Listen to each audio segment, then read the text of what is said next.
Bonjour, je suis Yves, responsable gestion de flotte pour le groupe Roers et Sirac. Si pour vous, le téléchargement du chronotachygraphe est une préoccupation, alors imaginez-le complètement automatisé.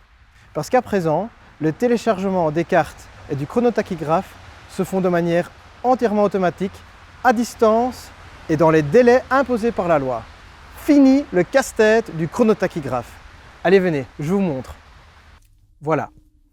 Donc, dans le véhicule, nous avons le chronotachygraphe, bien connu. La solution Mix Download, elle, on ne la voit pas. Elle est cachée dans le tableau de bord, derrière le chronotachygraphe. Cette solution convient à tous les gestionnaires de flotte qui ne veulent ou ne peuvent plus courir après les véhicules pour pouvoir faire le téléchargement du chronotachygraphe avec la Download Key, qu'on doit peut-être encore chercher elle-même aussi. Le téléchargement se fait à distance, de manière automatique et bien sûr dans les délais légaux imposés. Peu importe où se trouve le véhicule. Donc s'il est en mission, à l'étranger, au ski, en excursion, peu importe, on est couvert, on n'a plus de soucis à se faire pour ce fameux téléchargement des données de la carte chauffeur et de la mémoire du chronotachygraphe. En plus, le Mix Download permet le tracking, donc le suivi en temps réel du véhicule sur la carte. Et si on souhaite, on rajoute même un petit afficheur RIBAS qui va vous donner, avec ces 5 LED, un feedback sur le style de conduite. Donc je résume, le Mix Download, téléchargement des données de manière automatisée, à distance, à fréquence légale, le suivi en temps réel, l'afficheur pour l'éco-conduite si on le souhaite, et tout ça de manière entièrement automatique. Allons voir ça maintenant au bureau.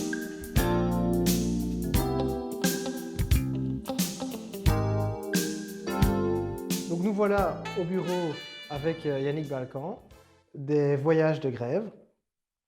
La carte entreprise, on ne la voit pas parce qu'elle est chez nous au bureau à la société Roers. C'est nous qui gérons cette partie-là. Donc les téléchargements se font de manière totalement automatique. Il n'y a absolument plus rien à faire. Par contre, ça n'a pas toujours été comme ça. Donc Yannick, est-ce que tu peux nous expliquer comment ça se passait avant?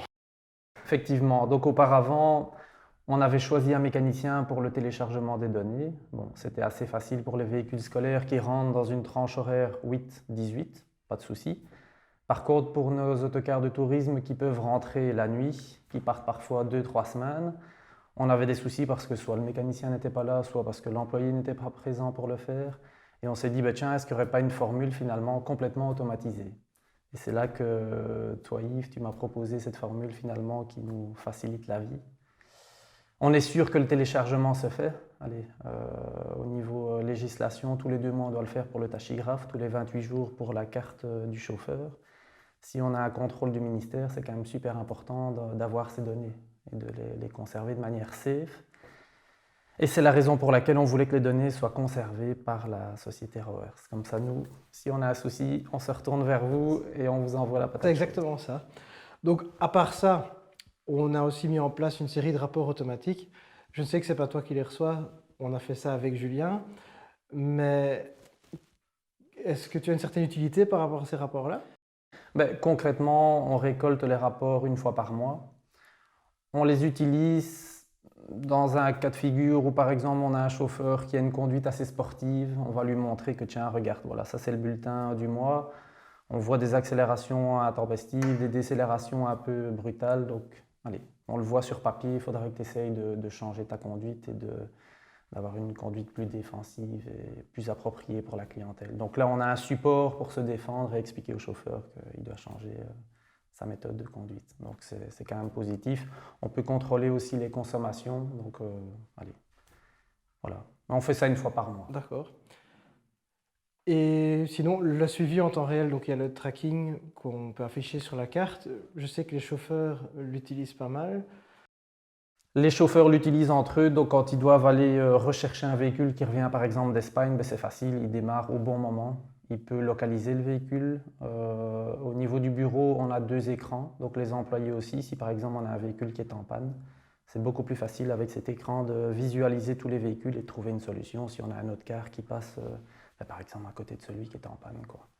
Donc ça facilite un peu la gestion d'une panne éventuelle. Donc, voilà. Ok. Et une dernière chose, pas négligée, est-ce que vous pouvez décrire un peu votre flotte et la constitution de la flotte des voyages de grève? Oui, en fait, les voyages de grève, on a plus ou moins 80-85 véhicules. Allez, on est surtout spécialisé dans le transport scolaire, donc on a 55 contrats pour les TEC, les transports en commun. Mais on a aussi une flotte de plus ou moins 15-16 véhicules en tourisme. Et alors, on a aussi une troisième partie, c'est la location sans chauffeur. Donc, on loue une partie de notre flotte à des écoles de la communauté française. Voilà. D'accord, un tout grand merci. Mais de rien, avec plaisir.